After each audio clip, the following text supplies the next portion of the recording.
Welcome to the second day of our Poston Pilgrimage. Today we have a wealth of information to cover, and our moderator is going to be Shane Sato, whom some of you saw yesterday talking about his book, Go for Broke Spirit. Shane is also a Poston Community Alliance board member and has done much to improve our social media outreach efforts. So now I'd like to turn it over to Shane Sato. Hi, everyone, and happy Sunday. So before we get started, I want to thank you for joining us today. In case you missed it yesterday, our yesterday's program is on the website, and that's at postonpreservation.org. Please remember to follow us on our social media, and next year, hopefully we'll be live and not virtual, and please consider joining us at Poston. It really makes a difference to see the area, to feel what it might have been like, and join and meet all the people that you see here on the show today. On a personal note, mahalo for all your book orders to Go for Broke Spirit. I've been working on this project for a long time, and my mom wasn't able to see it completed. She went to Poston. This is her yearbook, I guess, from high school. But she was really never able to speak about Poston to me or camp life. And I think I'm fill the majority of people who did not speak about these events. So I really feel this is important for us to continue to tell these stories, not only from camp, but also from the veterans and the Go for Broke Spirit. And I hope that you keep on remembering these stories and sharing them so other people will remember that for years to come. So anyway, thank you very much. I'll be signing all the books from the orders in the past couple days and in the future. So thank you very much again. I'm also wearing the Poston t-shirt here, and it's also available on the website. But I would now like to introduce Louise Nishikawa. Louise Nishikawa, who I met last year, was raised in Carmichael, California, near Sacramento. She attended Grant Union High School, where she played baseball and basketball. As the eldest of 4 children, she often helped her father on the farm producing seed crops. After her family left Poston, they settled in Payette, Idaho, before returning to Sacramento. At the age of 97, she still drives short distances. So let's take a look at Louise's video. My mother here is, at this point, one of the 2 oldest individuals who experienced the Poston internment camp and her age right now is 97. I am Reed Nishikawa, her son, and so I wanted to share some of her experiences with you. And so ultimately, when you were told to go to Pinedale, how did you get there? By bus. And where is the Pinedale Assembly Center? I think it's in the Central California. So when you got to the Pinedale Assembly Center, where did you stay? Was it like a hotel or? Well, it was a barracks. Okay. And what did you do there? Well, all the meals are prepared for you, so you didn't have to cook or anything. But the only thing that was unusual was the bathrooms were all just one room. Everybody did on the same thing at the same thing. Nothing individual. Everything was opened. So there was no privacy? No privacy. And did your whole family have to live in one room? Yes. And so did you think that that was the place that was your final destination? Well, at that time, I didn't know at all. So how long did you think you stayed at the Pinedale Assembly Center? I don't remember correctly, but I think we stayed at least over a year. Okay, and then When it was time to leave, what did they tell? Where did they tell you you were going to go? They told us that they were going to Arizona. How did you actually get from Pinedale to Arizona? We were boarded on a train, and we couldn't see out of the windows because they pulled down the shades, so you couldn't see anything. Were there armed guards on the train? No, not that I know of. So by record, when you arrived in Poston, which was July 22nd, 1942, what did you actually see there? This is like a desert, sandy desert all over. One gas station at Parker. So that the city or the town that you arrived in was Parker, Arizona. Parker, Arizona. And then, so was it like 75 degrees or 80 degrees? Well, it was well near 100 because we were given a handful of salt tablets because it was so hot. Okay, and then once you got to Parker on the train, how did you get to Poston? The Army, we had to ride the Army truck, and we were assigned to a barrack, 229 1C.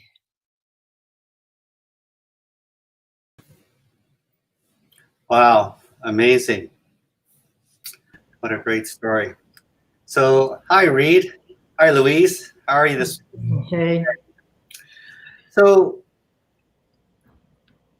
for most of us who don't really know any of the story like this, well, first of all, which camp were you in at Poston, Louise? Poston 2. Poston, and how old were you when you first arrived? 18. 18, okay. So, were you able to visit the other camps? Were you able to walk to the other camps there? No, you were restricted just to Camp 2 only. I see. And for the general public, I've been to Poston, but back then when you first arrived, can you describe what it felt like? Was it the heat? Was it the dust? Was it the vastness? What did you feel like when you first arrived there? Well, I think the heat is the one that was very noticeable. I see. And like my mom never spoke about the camps at all. So she would have been a close to your age. But is there anything else that you can describe to the audience how it felt to be there? What did you feel the every day? Did it feel like it was alone? Did you feel despair? Was it exciting to get out of town? I've heard many different things. How did you feel when you were at camp? Well, I think you were very confined, but on the other hand, you have to make the most of it and enjoy it regardless of the situation. That's kind of what my mom said. She said she had a good time. It wasn't too bad. I really didn't understand too much from her. Can you tell me, did you have a fond memory of camp at all that you remember? You mean, did I have fun? No, a fond memory. A good memory, yes. Fond memory is playing sports, basketball, baseball, and going to church. And then I was on assistant to the Girl Scout. And we used to take the Girl Scouts down to the Colorado River. I hear that you are a good basketball player. Is that true, Louise? True. I was a forward. You're a forward. I heard you scored a lot of points. You're a good scorer? Oh, yeah, because all I do is hold the ball up above me and nobody could reach me. Oh, really, huh? So Yeah. you were the tall one, huh? I'm 5'9". 5'9", all right. So a Girl Scout leader, that's really amazing. So how was that, being a Girl Scout leader, knowing that you're still confined in basically a prison. Did you feel any different? No, I just enjoyed myself doing what I'm doing. And we taught the Girl Scouts a lot of things, and I think they learned a lot by hiking clear to Colorado River and back again. Yeah. I see. So here's one of our questions. Were you able to finish your senior year at high school before moving back home? Yes, 1941, I finished Grant Union High School. Okay. So did you have a yearbook like this? Yes, I did. Oh, dear. Oh, okay. All right. You have this one, huh? Yes. All right. So did you ever have, well, let's answer this other question. Were you able to continue your education when you got back? No, we were in camp, and we didn't have any further education in camp. I see. Okay. Did you ever have any unhappy memories that you would like to share to the audience? That's something you didn't like about camp, besides the laboratories. No, I can't remember what uncomfortable things I had, and I just made the most of whatever we had, and that was my life with my family. Sounds like a carbon copy answer from my mom as well. She never said anything bad, and it was always a good time for her. By the way, on a personal note, did you ever meet any Yasudas at Poston? No. No, bummers. Yeah, my family of 7 kids were there at Poston as well, including my mom. My mom was a little bit younger than you, but you know, so. Is there? I think yesterday we were talking about something you want to share to the audience about you know, your life at moving forward and at camp. Do you remember? Would you like to share that again? For instance? You were talking about just your mentality of going through the camp experience and then life in the future. Well, at the time that we were in camp, my father, we were 3 girls on the top and my brother on the bottom. And my father taught us and said to us 3 girls that I don't want you to go to any empty barracks and do the no-nos. So we were very strict on that. So we behaved very well. And I appreciate my dad's thoughts. Well, we have time for one more question. And there is a question that says, did you miss your friends when you left home going to camp? Did you keep in touch with them? No, not really. Not really. We didn't have too many Japanese in our community in Carmichael. Well, that's far away, but I had girlfriends we played bridge with, you know, across the river. Yeah. Well, that's great. I'm glad that you were able to play basketball and stuff like that. You guys played in the dirt, I assume, right? Yeah. Yeah. We took the championship for Camp 2, 229. You did? So who did you play against? Camp 1 and Camp 3, or? No, just within Camp 2. Oh, I see. Yeah. All right. Well, we're going to take one more question. Okay. Did you have any interactions with local residents or work in the local economy? No, only thing I did outside of camp was to make camouflage net for the Army. And That's right. Yes. well, You like to do that, right? yeah, that was fun. That was fun, making camouflage nets, huh? Fun. Yeah. Tell them about the bricks.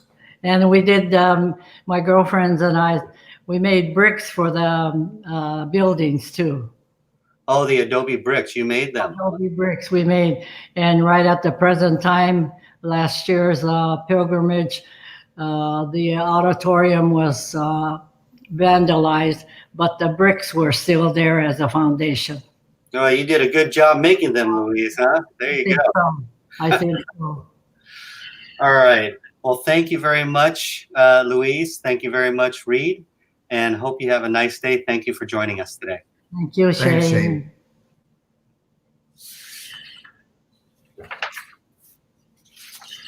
All right. Our next guest is Jean Sugioka Laspina. Jean was born in New York City 2 years after her parents' release from Poston internment camp in Arizona. Over the years, her and her two sisters learned about racism at an early age. From jeering taunts of Jap, slant eyes, and flat face by the Puerto Rican kids as she played in the city street corners to a stranger blaming her for COVID-19 last month, Jean says, "I have the face, but I can't even speak Japanese." She later attended Syracuse University, majoring in art education, and later earned a master's in studio art at Adelphi University. Her early teaching career began in New York State and later in the West Indies, followed by several years in Australia. Her return to the United States brought her to the South, where she and her children faced more racial issues. She was voted Teacher of the Year in 2000. Jean and her husband moved to South Florida, where she retired after teaching and wrote a book, An American Family Album, the work of Jean Esau Sugioka, 1942 to 1944, which she self-published in 2017. So let's now go to Jean's video. First view of Poston. This is one of 134 watercolor paintings created by my father while imprisoned with my family in the internment camps of Poston, Arizona. As the presentation's title suggests, the darker side of Poston, and the image we see, first view of Poston, illustrates the suffering and injustice inflicted on Japanese American citizens and those of Japanese descent through the eyes of my father. Father was a Kibe, born in California and raised in Japan until his return at age 14. He taught himself to read and write English and graduated in 1935 from Covina Union High School. After high school, he left to follow his dream as an artist. He graduated from Chouinard School of Art and taught classes at Scripps College, where he worked later with his mentor, Millard Sheets, on mosaic projects and traveled the Southwest to paint. Dad spent 2 years at Disney Studios as a backroom animator until Pearl Harbor was bombed on December 7, 1941. A month later, my older sister Cecile was born, and on February 19, 1942, Executive Order 9066 was issued, forcing all Japanese citizens and aliens into prison camps. This photo is of Dr. Layton and members of the Bureau of Sociological Research. While at Poston, my father worked as staff artist for Dr. Alexander Layton. His job was to document the daily living conditions in the camps. In 1945, Dr. Layton published The Governing of Men, a book based on the research collected at Poston. In 1980, 35 years later, this collection of paintings and Dr. Layton's research papers for his book were discovered in a dusty closet at Cornell. Train to Internment. Dad's favorite Disney production was Dumbo, and his style and methods are evident in several of his paintings. In filmmaking, brainstorming ideas into small sketches and storyboards are integral elements in planning, along with attention to detail, using a variety of close-up, medium, and wide-angle shots of a scene or character. The Casey Jones train is a sad contrast to the internment train taking its prisoners to their final destination. Asao and Mutsushi see the desert, and evacuation mother and toddler. In the interior of the train, we see my dad and his brother illustrated with a cartoon quality. Both men are framed in a medium angle shot at the window as they view the mountains and desert landscape. In Evacuation Mother and Toddler, a wide-angle view includes Dad and Woods at the window and some of the other passengers. My Sugioka grandfather, wearing his big hat, is seated next to my grandmother. Soldiers guard the entry and exits of the train with rifles and enforce the rules of using the window shades. The shades are not to protect them from the blazing heat of the sun, but to prevent the internees from signaling enemy Zero pilots at night, or more so, to hide this train of human cargo from angry townspeople. Everyone is dressed in their best clothing. Breastfeeding mother. 31 hours of travel on a train in the blazing Arizona heat. My parents and grandparents are seated while Mom feeds my sister. Everyone is tired, tension strained, the shades in disarray, papers on the floor, and expressions of exhaustion, and in Dad's case, anger, as a nosy man checks out Mom with distaste. Dad's paintings included specific white and Japanese characters in the camps, adding intentional details to enrich the stories. The two men behind my parents appear in other paintings. I believe they are JHCL members. Waiting at the canteen. Army trucks transported the internees from the train to the canteen to wait and wait. In the first painting, it is daylight. Everyone is hungry, tired, confused, and scowling. 2 months earlier, the barracks were still under construction when the first internees arrived to Camp 1 on May 8, 1942. There was no running water, and each person had to hand pump and carry his own bucket of water for personal use. My father said that the first group of Poston 1 internees were from Terminal Island, mostly from Los Angeles, and were attacked by a truckload of white men with shotguns. The men had traveled 20 miles from Parker and said they came to shoot all of the internees. Fortunately, an armed MP intervened and stopped them. The second image is darker. Hours have passed, and they are now angry, scowling, frustrated, and tired. One dim light bulb provides light for their evening meal of watermelons. My parents are seated in the lower right corner. They are assigned to Camp 2, Block 221, 10D. Army trucks and desolation. Internees were assigned to a barrack room constructed of rough redwood and tar paper.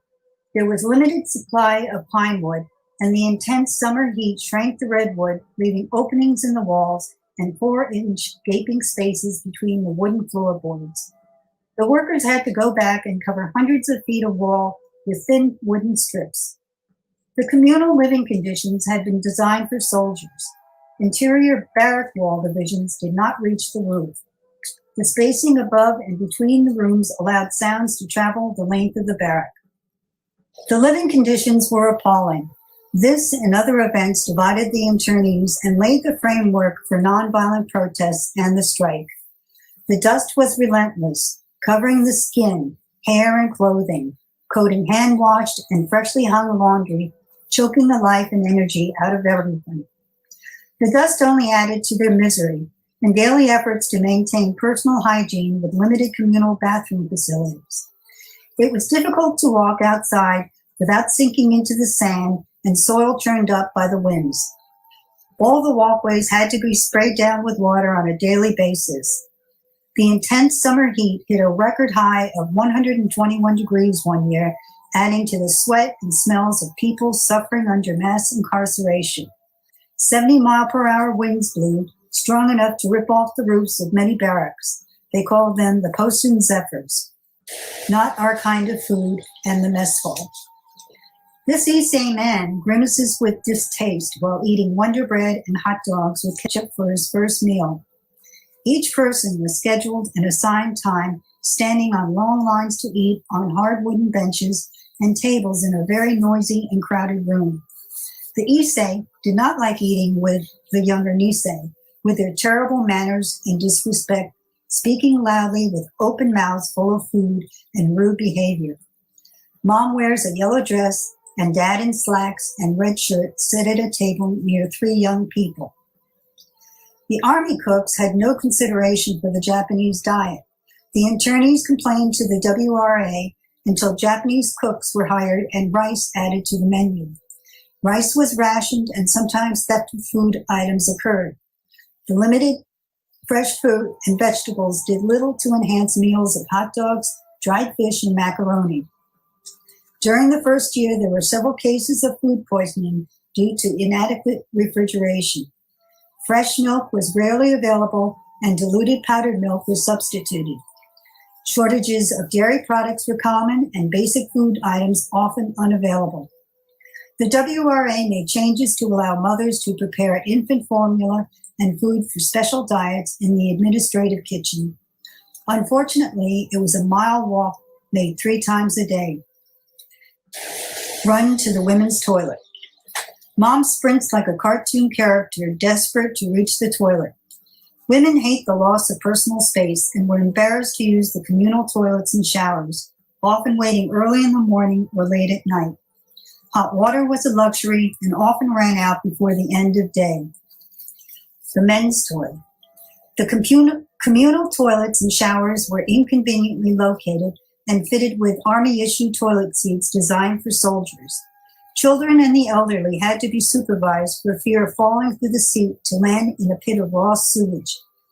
Rattlesnakes often crawled into the cooler space beneath the toilet seats. There were no partitions in the men's toilet, as these young Nisei enjoy their time sharing the newspaper comic strips. Gossiping women and Disney matron elephants.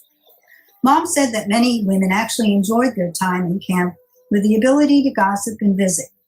Perhaps their former lives didn't allow them leisure time to socialize, but imprisonment led to rumor, anger, suspicion, and fear. Dad depicts the gleeful piggy-nosed woman as especially unkind, had he been thinking of the mean matron elephants in Dumbo. The use of shadows is especially significant in filmmaking to allow the viewer to see an alternate world in a scene or to increase the tension and suspicion, as in Disney's Conspiring Clowns in Dumbo or a Hitchcock movie. Shadows are often associated with something bad or scary. My father did not think much of Walt Disney after the union strike and his handing over of a list of Japanese animators to the FBI. Disney was very active in producing government propaganda, promoting vicious cartoon stereotypes, and using beloved Mickey and Donald to send the message to children and adults that Japanese people were all bad, and this is what they looked like. Sleepless night behind the curtain. My dad, in cartoon character, lies wide awake with open eyes and an annoyed expression. Silhouettes of a man and woman against a backlit curtain separates him from his mother and brother arguing into the night. Bonsai. Night has fallen, and this oil-drum fire with flames swirling into the dark sky keeps the men warm and disguised behind the sheet-wrapped enclosure. The internees are angry that promised wood-burning stoves have not been delivered to everyone. There is not enough food, the living and working conditions are terrible, low pay, FBI presence and arrests, and divisions between the Issei, Nisei, pro-Japan supporters, JACL, and the WRA reach a breaking point. The loyalty questionnaire is an insult to all. The shadows raise their fists, shouting, "Banzai." The FBI took him away. 2 FBI agents restrained the sad father with a bent arm behind his back as his crying young son tries to stop the men. Mother covers her face in shame and fear. The presence of the FBI in the camps, collecting information, taking notes, following internees, and arresting those deemed a threat to national security, disturbs the entire camp. Those suspected are sent to Tule Lake. Many of these are simply Japanese community leaders. Spitting on the FBI. Dad was afraid of the FBI. He was a Kibe, born in California but raised by his grandmother in Hiroshima. That made him suspect and a possible threat to the nation's security. In Japan, he had been beaten as a young child in school by his teachers and classmates for refusing to bow before the emperor's portrait. He was an American. The Sogioka family were fortunate to have the friendship of their neighbor, Mr. and Mrs. Chester Doyle. Mrs. Doyle was the principal of my dad's elementary school, and Mr. Doyle was in real estate until he became a farmer tending the Sogioka farm and his own property. They cared for the Sogioka property until the end of the war. The meeting. A group meeting of NISE, ISE, and JACL meet to discuss the increasing division. The only white face is the FBI agent sitting to the right in his big floppy hat. Those around him are distressed and angry from their expressions and do not want the agent there. Dad looks wary as he sits front center row and probably thinks the agent is after him. The attorneys do not trust the FBI, who were empowered by the government to weed out subversives and make arrests. They spied and collected evidence, trying to turn one attorney against the other. Green FBI car. Dad stands with a group of men watching an FBI car cruising slowly past the men. Dad is concerned as he turns to speak with his friend. A bead of sweat dribbles down his temple. Note the skinny necked man on the right. FBI and mole. The FBI man stares straight ahead, listening carefully to the information provided by the skinny necked man hiding below the driver's side window. This mole risks a beating. Rumors and accusations of spies for Japan, spies for the WRA, spies for the JACL intensify daily and tensions rise. Fires of political unrest. The camps are divided. Cold weather gathers, groups huddled around fires and oil drums and meetings. My grandfather is in his large hat to the right. Police on the prowl and photo of police in barrack. The police had to keep the internees safe and did not always have the support of government officials. The many divided groups and poor living conditions and their own status as prisoners made a difficult balance. Midnight prowl. At first glance, this image feels serene and beautiful, qualities of a Japanese woodblock print. Looking closely, you see dark figures and shadows stealthily lurking in the darkness. Time for violence. The police quietly emerge from their barrack. Registration. My Sokioka grandfather hands in his loyalty questionnaire for lead clearance. The wording of questions number 27 and 28 created outrage, and the document was revised after camp-wide protests. Letters of enlistment. Nisei men wanted to prove their loyalty to the United States and were now given the opportunity to enlist, which divided the various groups once again. The Dies Committee and the anti-Japanese public were enraged by President's support to form the segregated 442nd Combat Team, the most decorated regiment of heroes in World War II. I love you, but I want to enlist. Nisei men wished to prove their loyalty by enlisting and answered yes on the loyalty questionnaire. I enlisted in the United States Army. Proudly standing in his uniform, JACL and administration look on with mixed reactions. No boy on the hunt. Pro-Japan supporters threatened the enlisted men with beatings and head shavings to mark them as disloyal to Japan. The enlisted man lives in fear. He is hunted down as a traitor to Japan.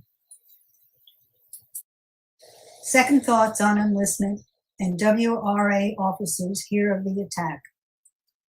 Mom and Dad are concerned for his safety as JACL and WRA officials discuss the situation. The soldier's joy is replaced by fear as the enlisted man tells about the threats. Closing Poston. In the spring of 1944, Executive Order 9066 is lifted and the Poston camps are officially closed September 19, 1945. My Maibo grandparents and their grandson Ronnie walk away from Poston with uncertainty and sadness. Their farm has been burnt to the ground.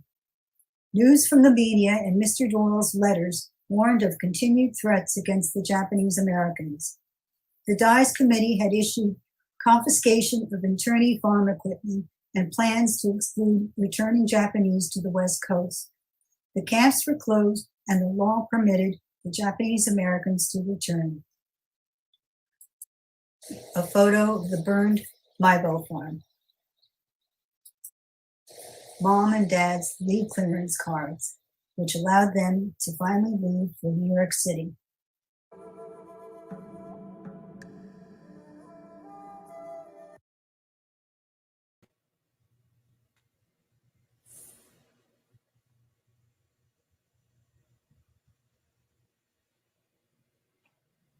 Well, that was great. Marlene, you have something to say about Jean?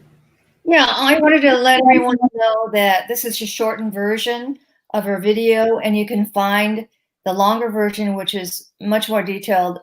This was detailed, but I mean, it gives you an overview, a larger overview of the book. And the paintings, there's a question about, are the paintings in the book? And yes, I have a paperback copy. And as you can see, her book is filled with all the paintings that her father did. And I think this is a valuable book because, as the title suggests, it talks about the darker side of Poston. And like since Poston was the third largest city in Arizona at the time, my mom said it was like any other city. So in fact, it was a microcosm of society. My father happened to be the police chief in Camp 1 during the time of the strike and the uproar, the so-called riots.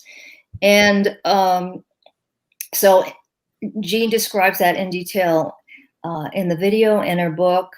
I mean, it was like any other city. There were suicides, there were beatings, there were family fights, there were juvenile delinquents, there was unlawful gambling. So yes, we had this attitude of we did our best, and there were many that did, and many that there's all kinds of lenses to look through to really understand Poston. So I hand it back to you, Shane.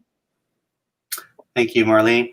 So yes, unfortunately, Jean was not able to be with us today. So please take a look at the website, and you can see a longer version and also where to possibly get the books. So our next guest is Duncan Williams. Duncan Ryukin Williams was ordained as a Soto Zen Buddhist priest at Kotakuji Temple in 1993. He served as a Buddhist chaplain at Harvard University, where he received his PhD in 2000. Currently, he is a professor of American Studies and Ethnicity and the chair of the School of Religion at the University of Southern California and director of the USC Shinto Ito Center for Japanese Religions and Culture. Previously, he held the Ito Distinguished Chair of Japanese Buddhism at UC Berkeley and served as the director of Berkeley Center for Japanese Studies. Williams is the author of the LA Times bestseller, American Sutra, A Story of Faith and Freedom in the Second World War, about Buddhism and the World War II Japanese American incarceration, The Other Side of Zen, and editor of 7 books, including Issei Buddhism in the Americas, American Buddhism, Hapa Japan, and Buddhism and Ecology. Here we go to Duncan Williams' video. Hi, my name is Duncan Ryukin Williams, and today I'm going to be talking about religion and the Japanese American incarceration during World War II, with particular attention on the WWII Poston camp. Now, many of you on this virtual pilgrimage would already know that right after Pearl Harbor, Japanese American community leaders were rounded up, and amongst them, hundreds of religious clergy and other kind of leaders. What some of you may not know is that even before the smoke had cleared at Pearl Harbor, even before the 330 issuance of martial law, the very first person the FBI targeted for arrest was Bishop Gikyo Kuchiba of the Hopa Honganji Buddhist Temple in Honolulu. This was emblematic of the fact that even prior to the war, the FBI, the Office of Naval Intelligence and Army G2 had been surveying and had conducted surveillance on Buddhist temples on the Hawaiian Islands as well as on the continental United States, because Buddhism at that time was seen as a threat to national security. People like Reverend Buntetsu Miyamoto was one of many Buddhist priests who were on the so-called A, B, C list in the A category of those considered most dangerous and should be interned in event of war. About 70% of Buddhist priests were arrested in this manner, which is in vast contrast to only about 17% of Christian clergy who were so arrested, and also in contrast to 100% of Shinto priests who were taken in by the FBI. This is because Shinto, and of course Buddhism as well, was seen as a foreign or an un-American, if not anti-American religion, a threat to the idea of America as a white Christian nation. And so it was that we find in Poston, Arizona, a difference in how the religious makeup of the community and its leaders was represented. Although the vast majority of those who were incarcerated in Poston were Buddhist, what you find is that about 18 of the clergy were Christian, and only 17 of the Buddhist clergy in Poston, 17 of the clergy were Buddhist. And this is because of that focus by the FBI on arresting most of the Buddhist leaders and taking them to the Department of Justice and Army camps. But of course, while religion played a factor in how the incarceration happened, it also played a major role in how people survived and persisted in those very difficult times. Here's a photo of a funeral at the so-called religious headquarters building in Poston. And what we find is that in that first period, when the tar paper barracks in not only Poston, but in many of the camps were inadequate, many of the most vulnerable, the young, the elderly, passed away during that first year. And so what you find is that religion played a major role in helping families who had not only lost everything that they had worked so hard for and had been put in camp suddenly, but now in camp, they faced a further loss of a family member. And it was in those kind of circumstances that religion began to exert a role in the lives of those incarcerated, giving people a little bit of consolation, some sense of direction at a time when they had experienced dislocation and loss. The WRA ultimately banned the Shinto religion, despite the fact that the US Constitution allows for religious freedom, and admitted or recognized 3 different religious traditions popular in the Japanese American community. The largest of the 3 religions was Buddhism. And so each of the camps had designated barracks or recreation buildings or other locations for Buddhists to gather. The second largest group were Protestants. And so you had the Methodist Church, the Presbyterian Church, the Baptist Church as important Protestant denominations. And then you also had a small number of Catholics in the Japanese American community in all of the different camps. These are the associations in Poston specifically. Now, during camp, one of the ways that people found direction and purpose and meaning was in the creation of faith. Creation of faith in their religious tradition, creation of faith in the future life in America, And one of the great examples from Poston of an individual who managed to make something beautiful out of a very difficult situation was Captain Masao Kitaji, a Salvation Army captain who, during his incarceration in Poston, drew and hand wrote a beautiful bilingual Bible. On the one side of the page was a English language version of the Bible, but on the other side, he would make notes on the Bible in Japanese, commentaries. He also illustrated this Bible in a very beautiful and detailed manner, a real expression of faith at a time when people would look to chapters of the Bible like Exodus to talk about desert exile, that Christian pastors would talk about the teachings of Christ, the lessons from the Old Testament to help people to bring some kind of spiritual dimension, some kind of meaning making in their lives. On the Buddhist side, people made beautiful artifacts such as this one, the Poston Butsudan, which is currently held at the Smithsonian National American History Museum. It's a beautiful handcrafted Butsudan, or a Buddhist altar, which is usually kept at home as a part of home Buddhist practice.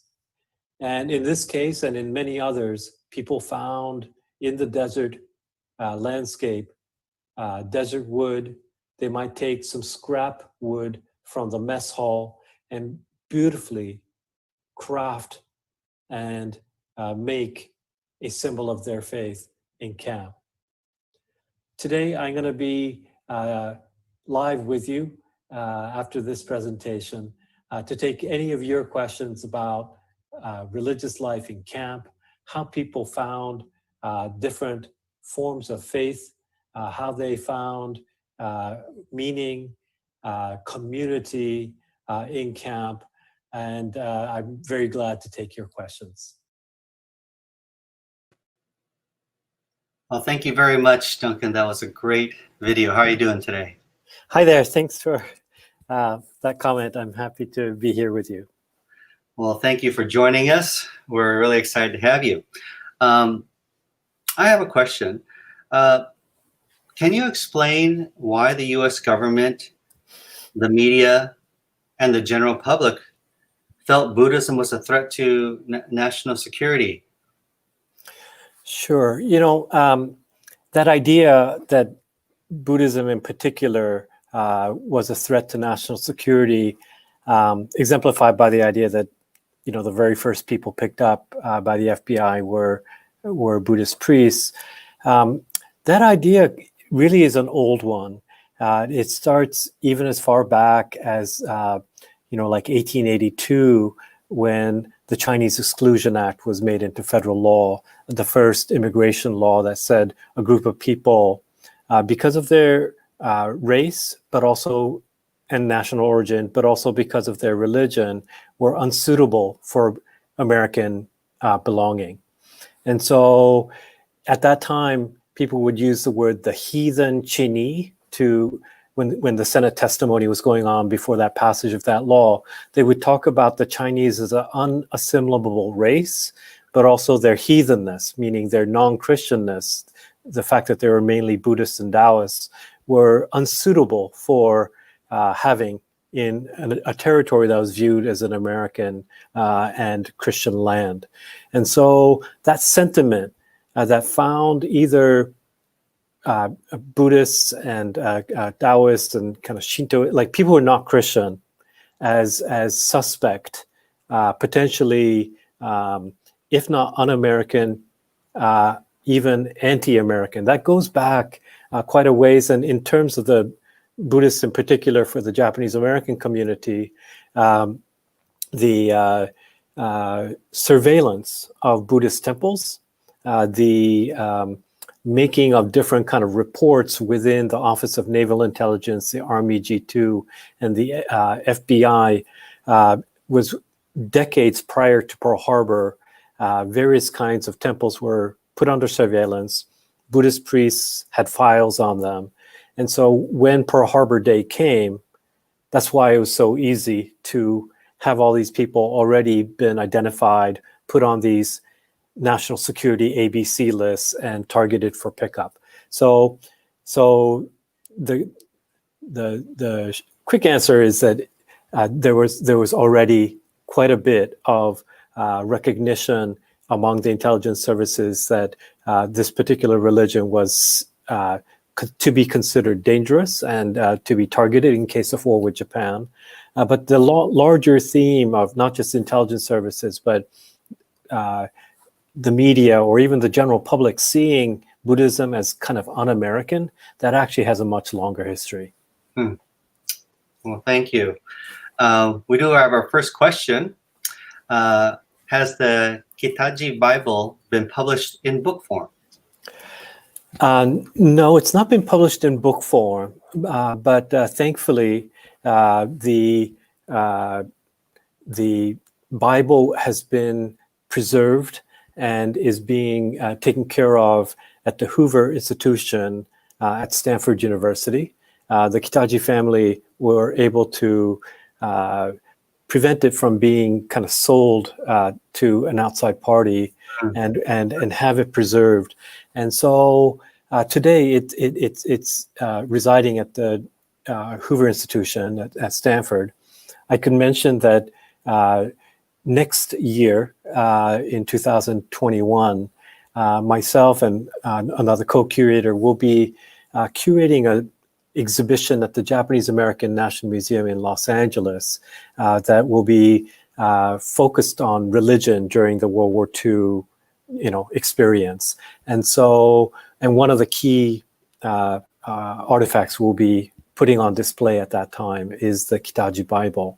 It has been digitized, and so there are you can view those pages if you have access to those digitizations. If you go to the Hoover Institution website, you'll be able to see some of those pages. Okay, great. We have another question. Where were the religious services held in Camp 3? Was it at the administration building or part of a barrack or some other building? So in all of the camps, Camp 1, Camp 2, Camp 3, each of the, what I would call the tri-faiths, that the three faith traditions formally acknowledged by the WWII, had what they call barrack churches, meaning one of the barracks was converted into a Christian church. By Christian, they meant Protestant, a Catholic church, and then a Buddhist church. In Poston 3 in particular, Recreation Hall 307 was often also used as a location, a physical structure for various kinds of religious activity. So there were Sunday service. Typically, there would be Sunday services, Sunday school, YMCA, like YBA, like youth-oriented things. But for some of the bigger events like Obon or Hanamatsuri or Easter or whatever, they couldn't fit everybody into the barrack church, and so they might have activity that was held elsewhere, such as rec hall. So it depended on where Camp 1, Camp 2, Camp 3, where exactly these buildings were, but they did get assigned a structure in every one of the Poston camps for the three recognized religious traditions. And then informally, the Seventh-day Adventists also met in Poston 3, although they did not have their own structure. And informally, also some of the Shinto derived religions like Tendikyo and Konkokyo also met kind of like informally, or not with WRA approval. Right. So we have another question here. I guess, did Nisei Temple did the Nisei attend temple each Sunday, or was it mostly the Issei? I guess, did the kids go to church as well? Right. Well, as with, I think it wasn't just the Japanese American community, but with any community, sometimes kids felt like they were being forced to go to church or temple. So attendance, was therefore sometimes done, but sometimes done in a kind of like a little bit of a lukewarm way, but also sometimes done as a kind of more social activity, as well as a spiritual or religious one. One of the things that the surveys from the WRA and other sources note is that, especially for the Issei, religious life, going to temple in the camps was a very important activity. About 83% of Issei were Buddhists, about 16% Christian, and 1% other. But among the Nisei, that percentage varies a little bit. About 71% were Buddhist, 28%, so over a quarter were Christian, and 1% other. And so you would find a little bit more Nisei attendance at Christian, even though Nisei was still predominantly Buddhist. You'd find in the WRA camps a larger percentage of Nisei attending Christian church services. And then just as a general matter, in the initial period when things were starting up in 42, 43, religion was a little bit, people held it as a personal faith. But by the time 43, 44, 45 came around, a lot of these barrack churches actually became very important community hubs for where YBA, YMCA, like a lot of like youth began to get involved with Sunday school, with youth activities of the young people, as well as with the Christians. They had these vocation Bible camps, and those were Poston Camp 1, 2, and 3. They would do these joint activities together and things like that. And that was primarily led by the Nisei, including quite a few well-known Nisei pastors were covering the English language services. And so that was one of the other big changes, not changes, but like divisions of labor in camp, was that depending on the time of day, they would have a Sunday service, one that was in Japanese, led by Issei minister, for primarily Issei Japanese-speaking audience, and then a Nisei pastor would take over in a different hour to deliver sermons in English, and primarily for the Nisei. Oh, okay, great. Well, we have another question. When you talked about the Shinto religion, was it made? And when you said it was made illegal, did that just mean that shrines were not allowed, or were people arrested for practicing that religion?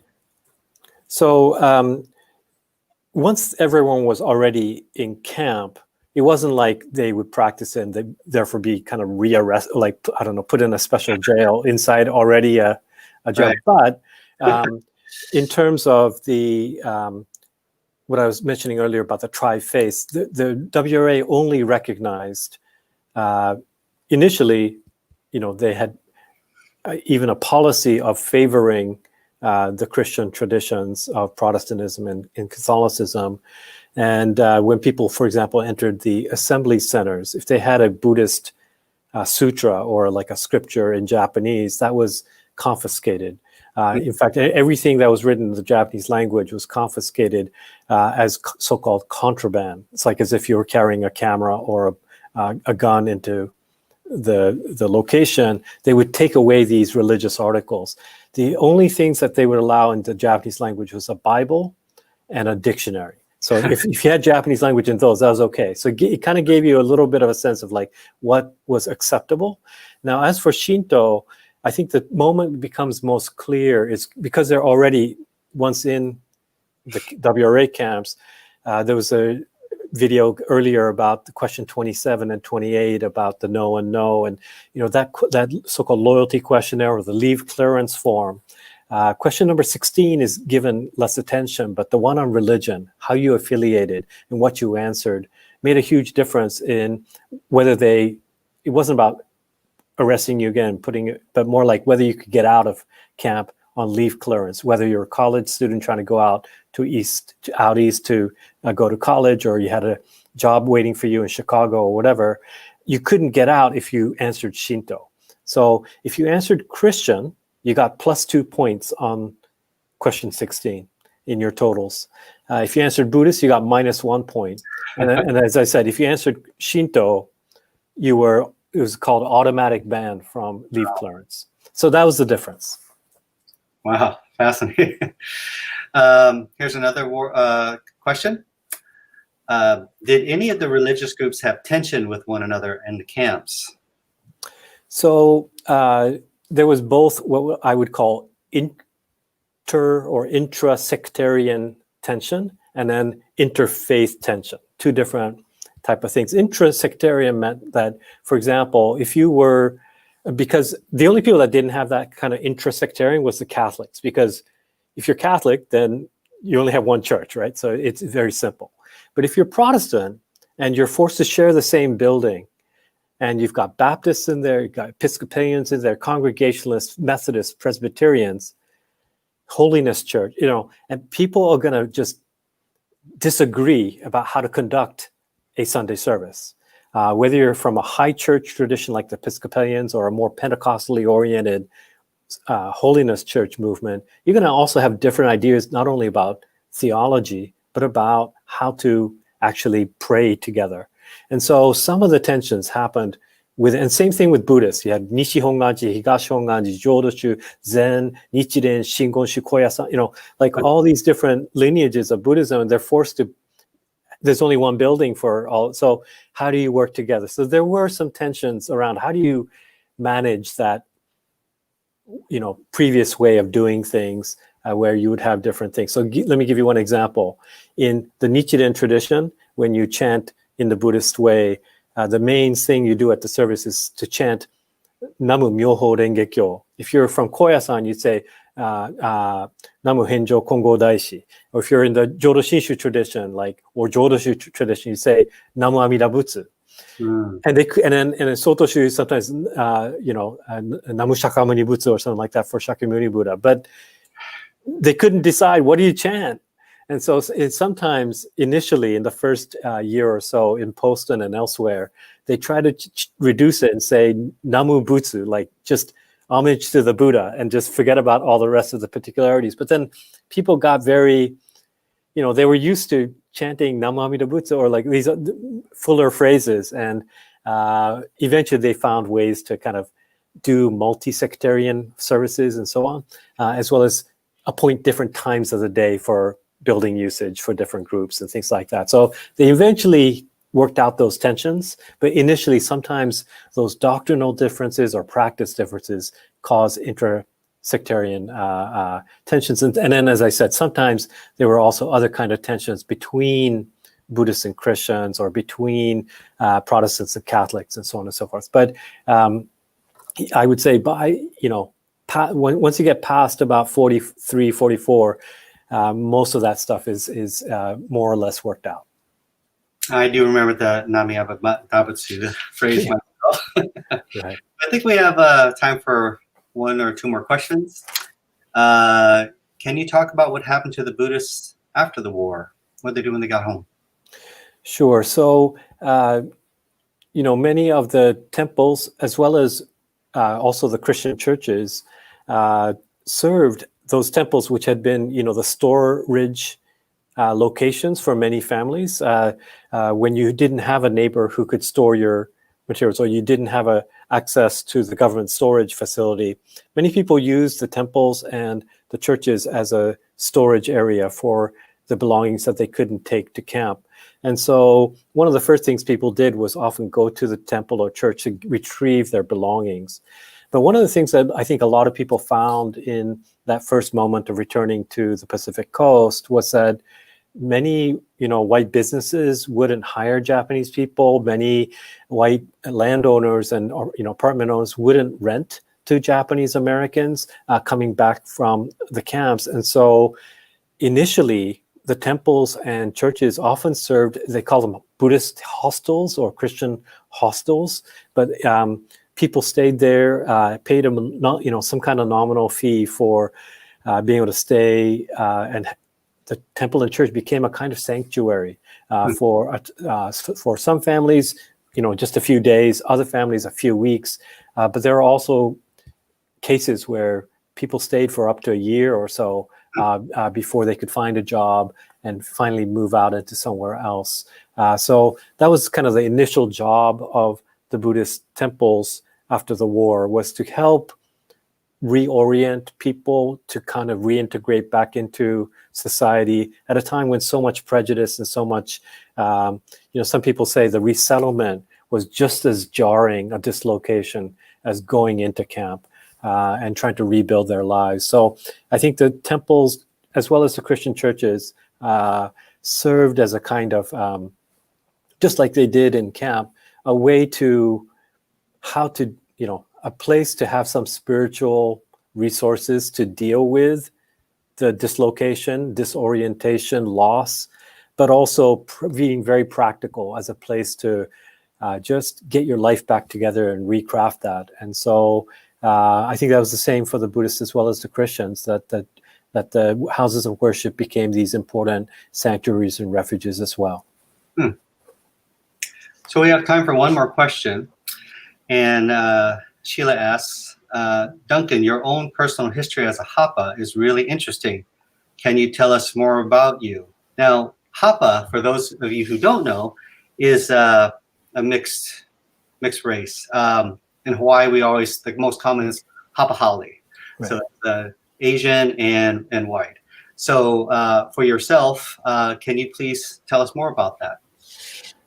Sure. So, I was born in Japan, and my mom is Japanese and my dad is British. And I moved to the United States when I was 17 years old. And I remember in Japan, I have a name like Duncan Williams. And, even though Japanese was my first language and I was kind of used to living in Japan, when I went to the UK for the first time, I think I was like 7 years old. And my parents tell this story of how we landed at Heathrow Airport, went to central London, went to the hotel. We check in, our room's up on the 7th floor or something. And then we get to the room and they're like, "Where are your shoes?" And apparently I had left them at the lobby, because in Japan, you always you go to a Japanese inn or ryokan or something, you leave your shoes. So I kind of grew up in a Japanese way, and Japanese language, my first language. And then when I was 13, I got sent to England to a boarding school. So my dad was so worried that my English was so substandard. And so I eventually became bilingual enough. And when I was 17, I moved to the United States. And so I think the reason I also became a Buddhist priest is because I was very much interested in the Buddhist idea of the middle way. There's this idea of Chudo, or the Buddhism is this middle way. And that I kind of learned that you can have an identity, what you call the Hapa identity, or an identity that's like of mixed roots, where you don't have to kind of choose one or another. That philosophy told you that you're made up of identities that are multiple and multi-layered, and that you don't have to go to one extreme or another, but you can find this middle in-between ground where you can embrace both sides of whatever heritage you might, be carrying. And so that's kind of how I came into, my own identity formation and so forth. And most recently, in June, I became an American citizen. I naturalized after 33 years of living in the United States, just in time for voting, which is, such an important constitutionally protected act. So I view being mixed as a kind of, way of bridging multiple cultures and languages and faith traditions and so on. But, now that I'm a U.S. citizen, I'm also very much cognizant of now, as a kind of Issei, as it were, like a new Issei immigrant from Japan to this country, I'm very cognizant of the long history from 1868 onwards of Japanese American community, and what all of our ancestors in that lineage of Japanese Americans, what they went through over multiple generations. And so it's a very meaningful thing for me to be able to learn more and study this chapter in Japanese American history as part of what I think every American needs to know, whether you're an old American or a new immigrant American like myself. Wow, that's a great story. Thank you very much for joining us, Duncan, and it was great hearing your story. Thank you. Thank you. All right. So our next guest is Nancy Ukai. Nancy Ukai is the director of the website 50 Objects, a National Park Service JACS grant project that explores the material history of the camps at 50objects.org. 50 is 50. She helped lead a successful social media protest against the Rago auction of the Eaton collection in 2015. The group started the Facebook page, Japanese American History Not for Sale. The auction was stopped and hundreds of camp artifacts were kept together, including many barrack nameplates. She is now researching the Eaton artifacts as a consultant to the Japanese American National Museum. She is a Topaz descendant. So we will now go to the video or the presentation of Nancy Ukai, who's going to read it as we are doing it live. Here you go, Nancy. Thank you, Shane. I appreciate everything that the Poston Virtual Pilgrimage has been doing this weekend. And I think that following Duncan's very moving presentation, the nameplates are also about identity. To me, essentially, they are the way that the Issei and the Nisei identified their barracks and said, I am not a number, this is my name. Next. And so 50 Objects is a history website which is sponsored by the Japanese American Confinement Site Grant Program of the National Park Service. All of the photography is done by our incredible artist, David Izu. And we look at the material history of the camps during World War II and the people behind the artifacts that are left behind us. Thank you. Today we'll be looking at 6 nameplates that were preserved from Poston. And I'm just going to briefly describe what nameplates are for those of you who are listening and had family members, grandparents, parents, maybe yourself you are a survivor of the camps. These were wooden plaques that were carved, painted, somehow the name was written on it, and then hung on the outside of the barrack door. So mail could be delivered, people walking by could identify who lived within them. And I thought these ones that are Japanese are extremely interesting because Japanese was considered the enemy, the language of the enemy. And in Tanforan, for example, the Tanforan concentration camp south of San Francisco, Japanese was actually banned. Next. So this is just to show you what one might look like. This one says Tomicho, and this photograph by Dorothea Lang at the Tanforan Center shows it's stuck on the corner. It almost looks like it's an address. If you were in Japan, you see these kinds of things. And we don't know if Tomi is the family name of the person who did it, like Tominaga or Tomimoto. But Tomicho, Tomi also means wealth and abundance. So it might be just sarcastic and someone saying, neighborhood of wealth and abundance, when obviously these are ramshackle barracks. Next. This also just shows the humor of a young woman who's standing outside a, quote, Manzanar mansion. So this is actually at Manzanar in Eastern California, and it lists the names of the 6 people who live in this Block 5, Building 2, Apartment 4. Next. So when you think about it, thousands, of course, Poston had nearly 18,000 people. We're going to be looking at Poston 3 today, but you just have all of thousands of people jammed together in barracks that look alike. And so the nameplates helped distinguish different places. People got lost all the time, and they likened looking for your barrack like going into a parking lot and looking for a car when all the cars were the same color. Next. Jean Sogioka was a former Disney artist at Poston, and perhaps you heard Jean Laspina's lecture yesterday, but I just thought this was interesting. It shows the women's wooden plaque on the latrine and Jean's mother making a dash for it. his wife, excuse me. So today we'll be looking at Poston 3.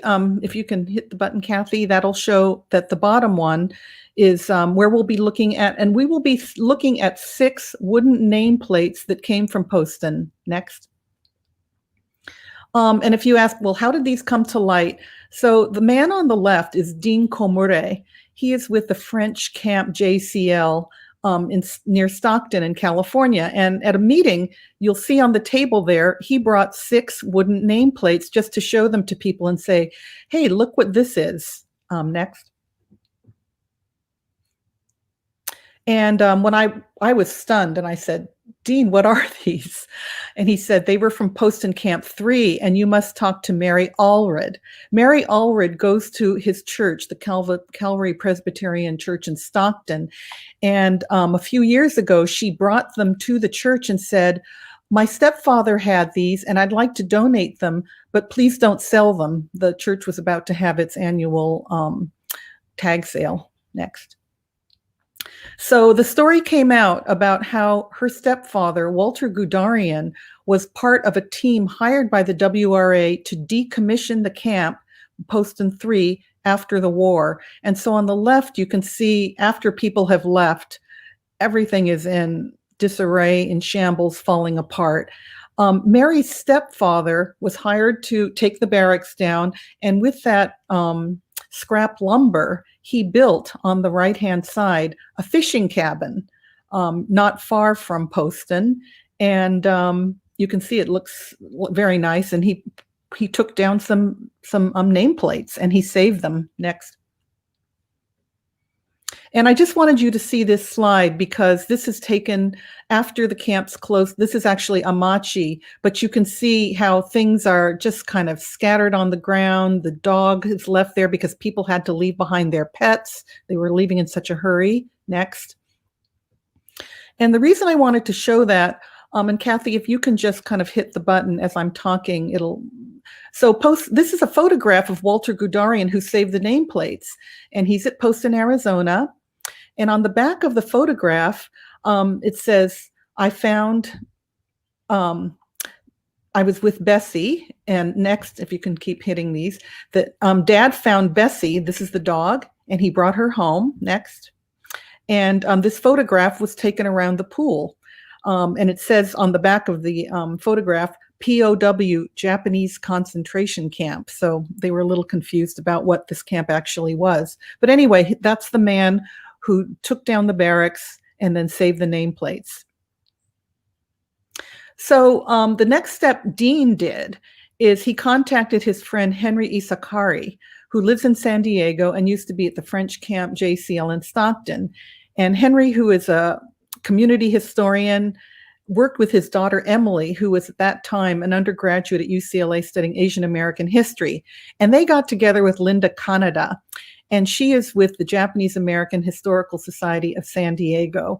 And why San Diego? Well, people from San Diego went to Poston, and they thought maybe we can figure out who these nameplates, these 6 nameplates belong to at Poston 3. On the other hand, the names were on the plates, which you'll see in a minute, were quite common, like Nakagawa. There were other ones, Kimura. And so it would be very hard in a camp of thousands to isolate where they were from.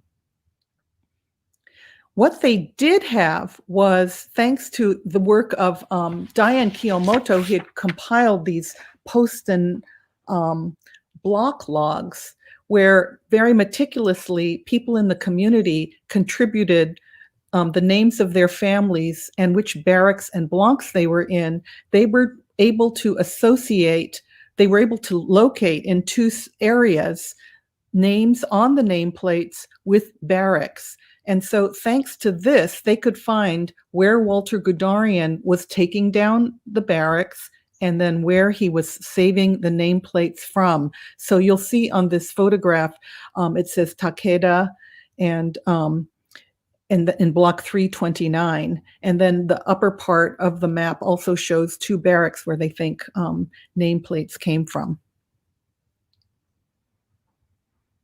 And this shows a sample of the block log that Diane Kiyomoto had assembled with the help of the community, and how they could show in this particular block where the families lived. Next. So here is one example of a nameplate, and it says Dr. Takeda. And this was interesting because Henry was wondering, would Dr. Takeda refer to himself as a doctor, or did someone else make it for him? At any rate, he was an Issei. He was born in Japan in 1882. Sadly, he died immediately after the war on September 21st, 1945. He was the only Japanese dentist in the San Diego Japantown for much of the pre-war period. He emigrated from Niigata in 1907. He arrived in Seattle prior to the enactment of the Gentlemen's Agreement, which curtailed Japanese immigration. He went to Waseda University in Tokyo, a very elite private school, and then he went to dental school in Ohio. So at any rate, he registered for World War I, and at that time it shows that he lived in the heart of Japantown. Next. Another nameplate which was found and associated with Poston 3 was that of the Kuyama family. And this one's really interesting because you can see words below the family name, Santa Anita, San Diego, Poston. And when you flip it over to the back, you can see that they had actually written down the names of the days that they were taken to those concentration camps. June 8th, 1942 for Santa Anita, and then what does that say? August 27th, 1942 for Poston. And they lived right across from Dr. Takeda in Block 329. And the 1940 census lists 5 Kuyama family members. You can read more about this on our website, but we'll just keep moving. Next. This one that reads Jimbo Nakagawa was a really interesting one because the researchers thought that Jimbo was a nickname for James Nakagawa. So they were scouring the research and the block logs looking for a James Nakagawa, and they couldn't find one. And the reason is that Jimbo was not a first name, but rather it was the name of an Issei woman named Mrs. Jimbo, and Mrs. Jimbo was a widow, and she married Mr. Nakagawa. So the nameplate is actually the names of the two families of the widow, Ms. Jimbo and Mr. Nakagawa. There are 3 other really intriguing nameplates. You can see the Takehara, Nakaji, and the Kagawa nameplates. And there's less information about these, although it would be wonderful if we could track down the families. Families may not necessarily know about them. First of all, they left Poston 3 without taking them, which is why Walter Gudarian could take them. And often the people who are remaining now are children, and they may not remember that a nameplate was left on the outside of their barrack. So I'll let you read about these if you would like on the website. So we won't go into the details now. But I did want you to see the carving detail of the Kagawa one. You can see that there's a very thin veneer which has been removed, which allows the grain to be seen. They're very delicate, but very powerful pieces of evidence from that wartime period. And here we can see on the left the display at the San Diego Japanese American Historical Society. They donated these nameplates and their story to the Japanese American Museum of San Jose. And now they are on display there, and Executive Director Jim Nagareda is looking at them. So I just wanted to close mentioning that returning to the Rago auction, which Shane had mentioned, and that in 2015, people learned that 450 Japanese-American World War II concentration camp artifacts were going to go on auction, and immediately there was outrage that these things should not be sold for a profit. This is our historical heritage. Among them were nameplates, and you can see they were grouped together, and they were going to be sold as a lot.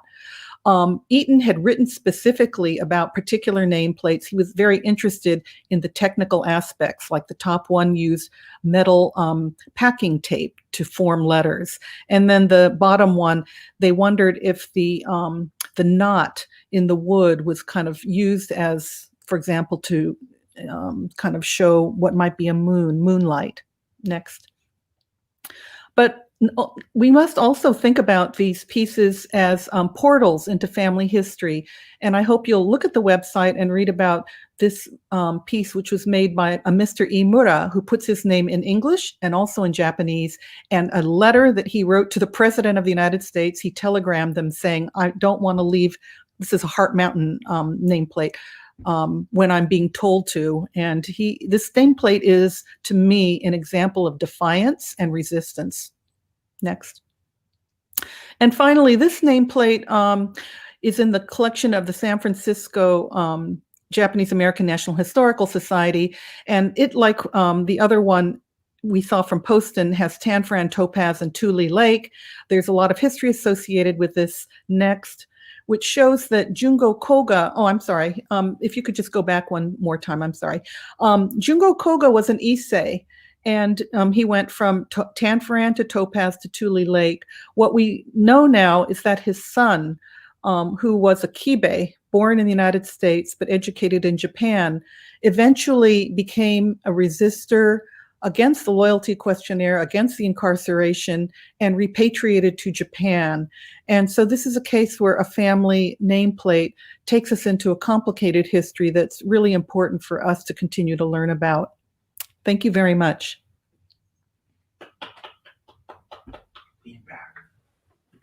Well, that was great, Nancy.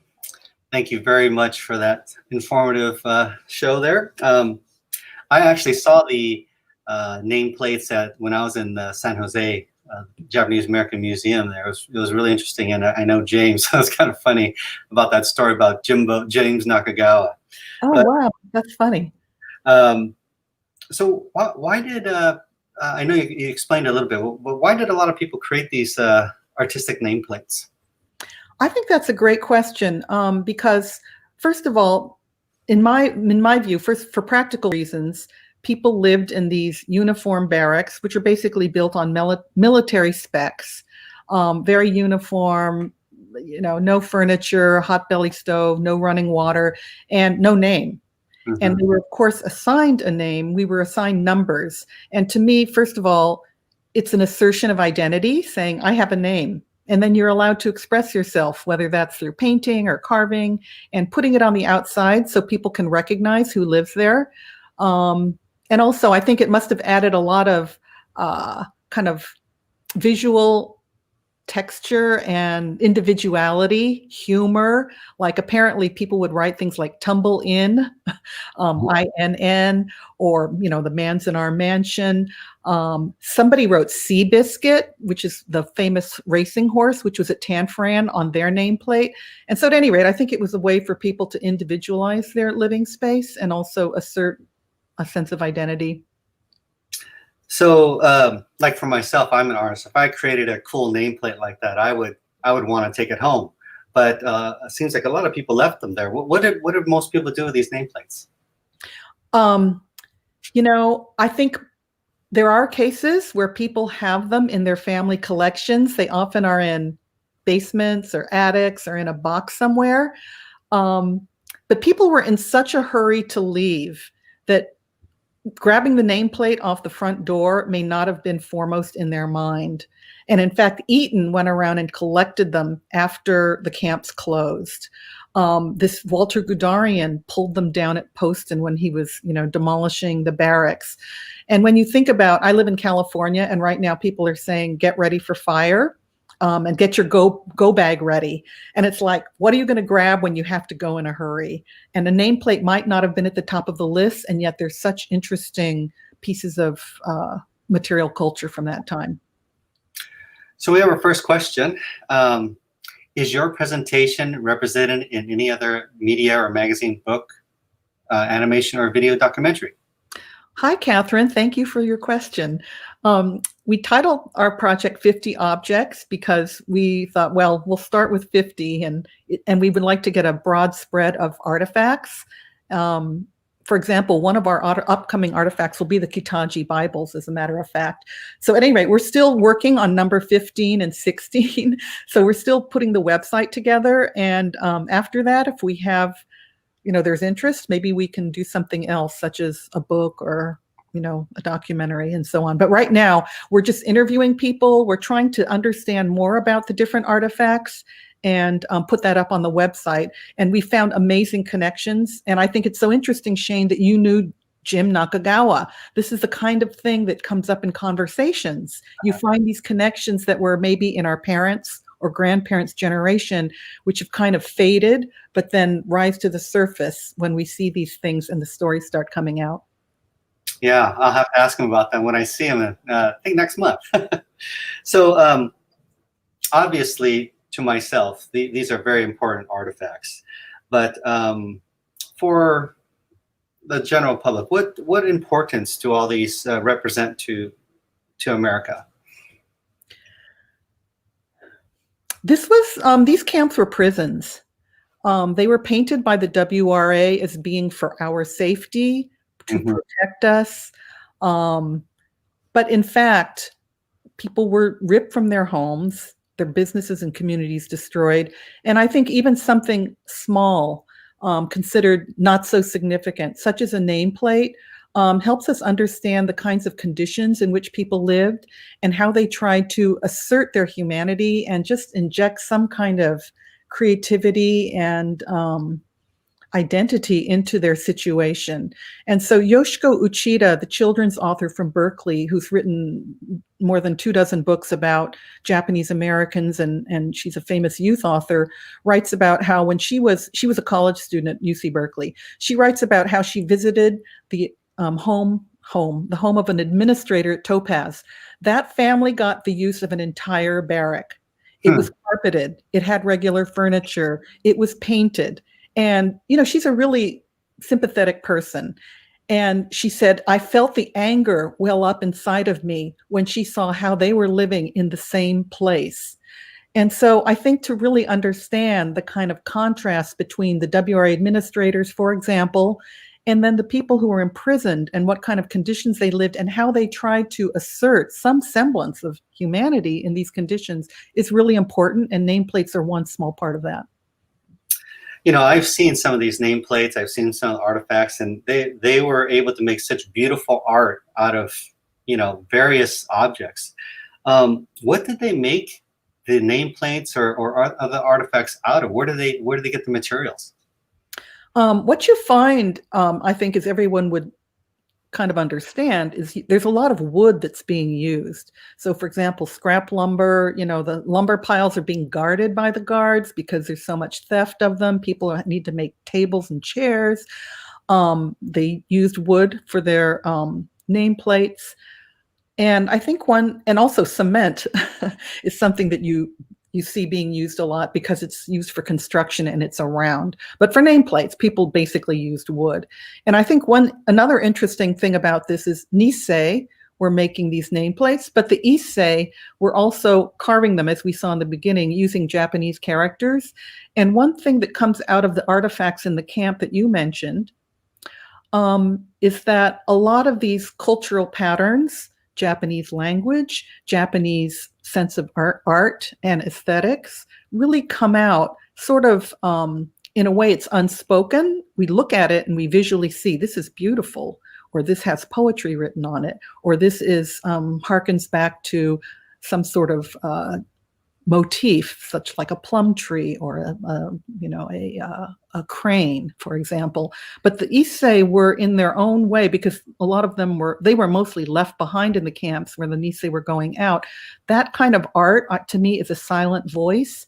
So much of their history, I think, has been erased because their diaries were burned, the Nisei couldn't read them. And so I think a lot of these crafts are the Issei culture, which also is important for us to not just look at and think are pretty and beautiful, but to also think about their story and the suffering which is actually hidden. Yes, there must be lots of stories. I know that there's a few pieces, even from Poston, that they were trying to find the families or anyone who knew anything about it. And I hope that, with your work, the help of your work, people will be able to find some stories and who created these pieces of art. They're absolutely beautiful. So more luck to you, and I hope everyone is able to visit Nancy and her her projects, and I've seen some of them, and I will attest that they are amazing what they could have done, what they did in the camps. So thank you very much, Nancy. Thank you, Shane. Thank you. Okay, so our last guest today is Chisao Hata. Chisao Hata is a performance artist and community organizer.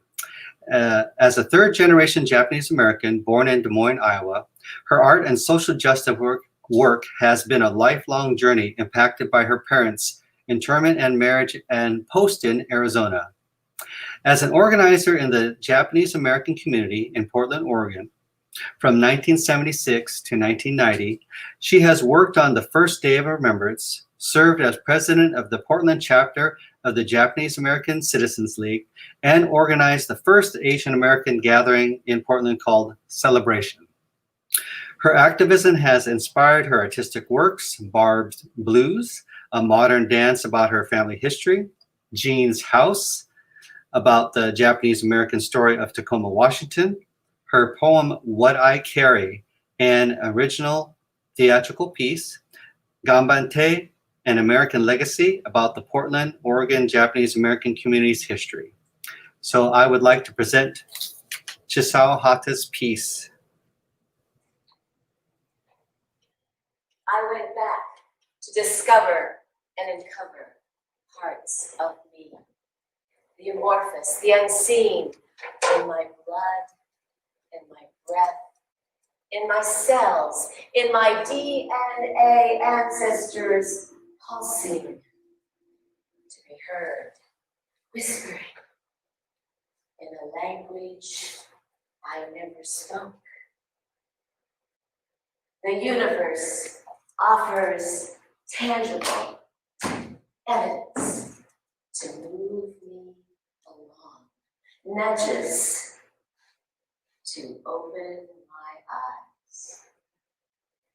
It appeared this fall. This trunk, this traveling trunk, packed away, almost discarded, without a key to open me. I went back to see. I found the key, this key to the past, this key to life lived. Insert, twist, open. Insert, twist, open. Revelations, views from 1930, views from before Poston, Arizona, photographs before World War II and who they were to become. I went back to remember who I had become, and I found out who I was all along. It took more than this key. It took me to remember what I forgot, to find out every minute, every day, with the people I love, and the people who love me, and the people who forgot me. I have this key to this trunk of tea hata, an artifact I carry with these papers and these books and these hopeful youths, never to be packed away. Go back to get to now. Go home, wake up, turn off. Breathe. Listen. Feel. Make. Know. I went back to discover and uncover parts of me. I went back to remember who I had become and remembered that I was all along.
Wow, what a beautiful piece, Giselle.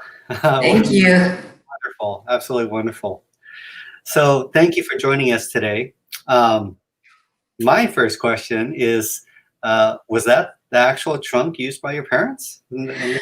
Well, first of all, thank you so much, Shane and Marlene and the Poston Community Alliance for having this opportunity. I was so excited to be at the Real Pilgrimage last year and have the opportunity to perform with Ken Koshio and lead a legacy workshop.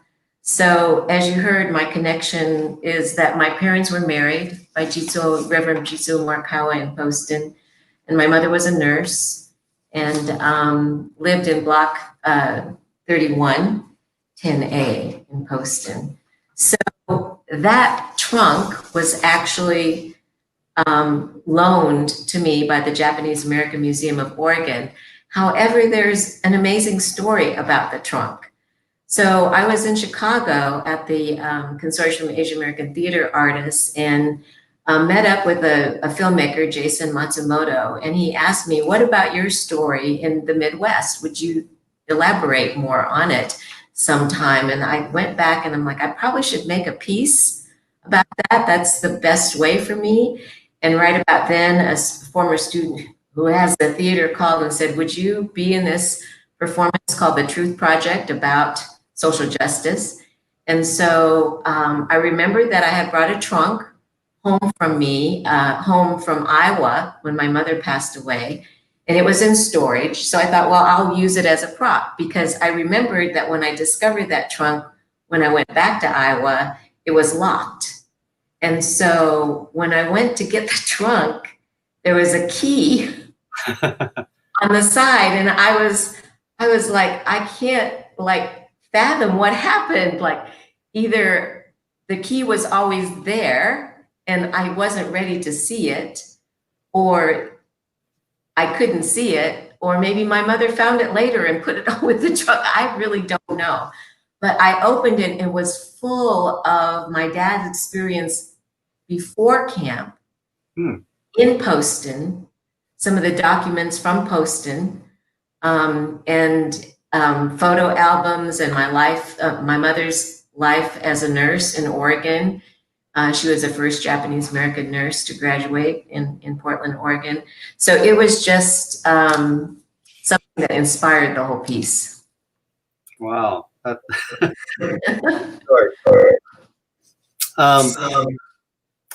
What inspired you to get into the performing arts and social justice works? So I grew up in Des Moines, Iowa, where not a lot of Japanese Americans settled, if you can imagine. There were more people in Chicago that came from war, but because my mother was a nurse, she was able to connect with some doctors there at Broadlawns Hospital. And I was this little Japanese girl, and for some reason, my mom thought I should take dance lessons and theater lessons. And so I was inspired by these artist teachers. For many years, I didn't want to say that I was from Des Moines. I hated the fact that I was from Des Moines. But then I realized that I had this rich, artful learning from these artist teachers. I went to Drake University Children's Theater, Portia Boynton from second grade on. I studied with Rose Lorenz dance from 5 to 18. I had this amazing high school drama teacher who, at that time, there was no term called blind casting, but he believed if you were good, you were going to get the part. So, you know, I was in the crucible about Salem witch trials, the little Japanese Puritan. And so I continued that study. When I came, I migrated to Portland and I started to study Nihon Buyo, or traditional Japanese dance, and then tried to get involved in Taiko, got involved with founding the Portland Taiko organization. And I continued my study in modern dance and teaching modern dance. So that was the performing arts part of it. Wow. The social justice works that you are working on, is there something that you're working on right now? Right now I'm working on a project called Inaka, Back to the Land, Inaka meaning farmland. back to the land, and it's a legacy project, and we're interviewing families who have a tradition or legacy of kept the farms in their family for generations. And so my grandfather and grandmother, my grandmother was Chisao, who settled in Hood River, Oregon from Hiroshima, Japan. And so it's really, you know, a continuing process to discover not just my legacy, but the hope that people who have worked the land and grew 60% of the fruits and vegetables in Oregon prior to the war, that those communities will be protected and maintained in those histories. And maybe someone a generation down or two will hear the story and go like, wow, I should keep my family farm going. So, you know, or maybe there's some things that we can do within the community to keep those stories alive. So Inaka is this project, and Inaka is also inspiring me to create some of my own original work. Well, that's great. My family was from Visalia, California, and so we grew, you know, fruits and vegetables, and unfortunately they gave up the farm. Nobody wanted to take it over, but I have very fond memories of being on the farm and planting things and picking things and eating them. And but yeah, that's a great story.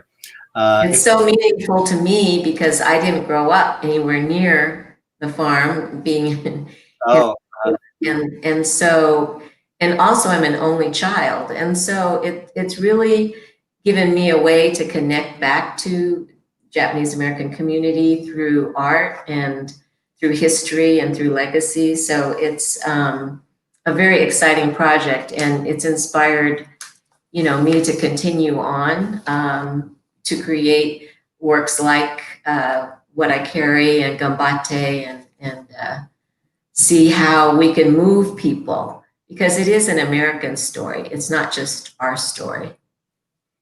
Yes. Well, we have a question. What is your favorite memory, I guess, maybe with one of your works?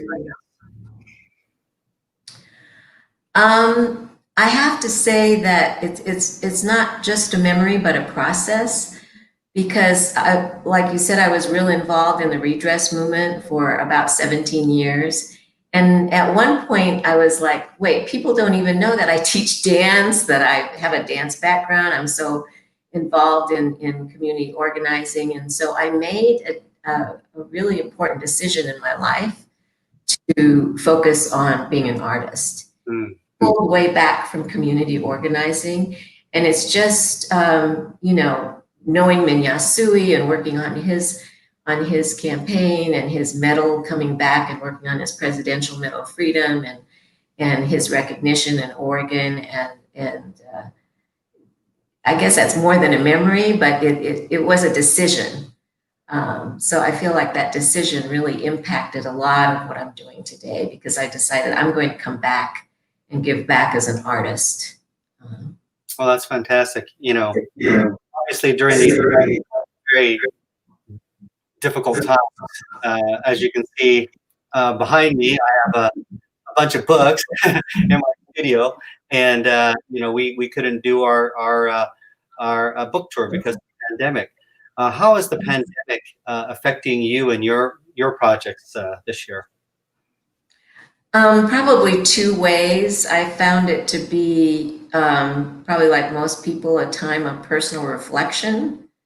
And I realized that as an artist, I've been going from one project to the next, to teaching, to creating, to organizing. And I never really take that time off afterwards to process, what did I learn? What should I do differently? What do I do next, to really reflect on those things. And I think the other thing is that it's inspired me not only because of the times and what we see all around us, and with the, you know, reflecting on racism in America, to stand up to action and use art as an action vehicle in whatever I do further on.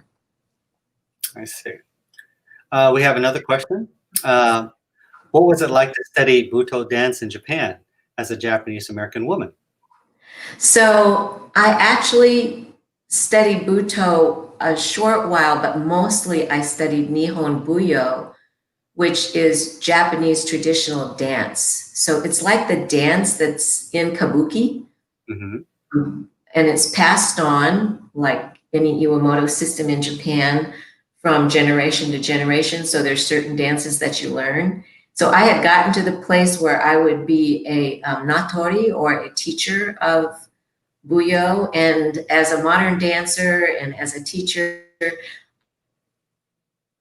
like, what do I do? Does that mean I do modern dance anymore? I don't explore my expression through art if I become a Buyo teacher.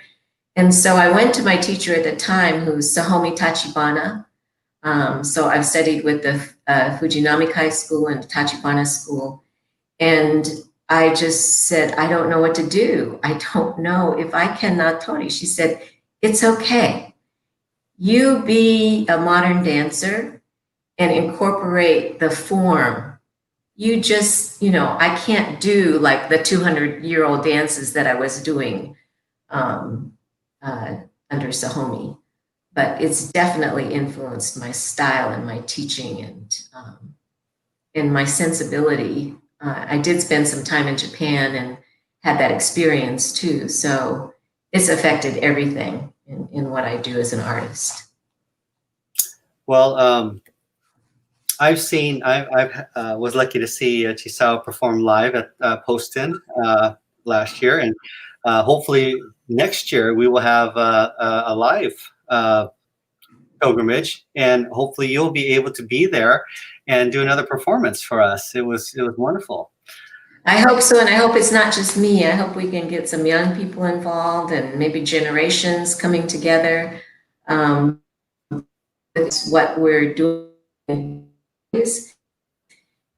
and it's just inspiring so much in me of what's possible to go back, to go forward. I also leave you with one thought, Shane, is that the land at Poston, that was such a powerful experience, is a metaphor to me of how our community was resilient and persevered. But if you notice, like, the impact of irrigation and farming changed the landscape. It changed the landscape of Poston. And it took how many years? We're going back how many years later? And you can see the desert, and then it changes into beautiful green. And that's like a metaphor for me of what that experience was and what we're leading into the new America. Well, that's a beautiful thought. Anyway, thank you so much for joining us today, and we hope any future will be here in 2020. Thank you. I'm there.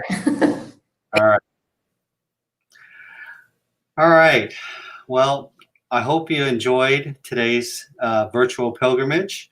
I had a wonderful time moderating today, and I hope that you will be able, and I hope all of us will be able to do a live pilgrimage next year.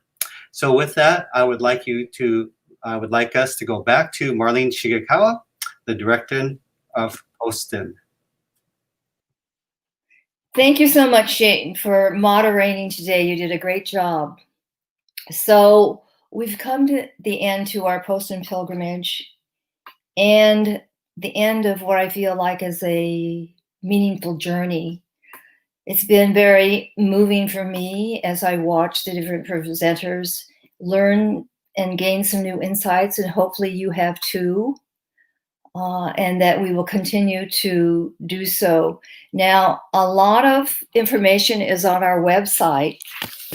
And there's the longer version of the Poston incarceration site, and you will be able to see Chisao again because we have footage from last year's pilgrimage in which she performed. So you'll be able to see her again.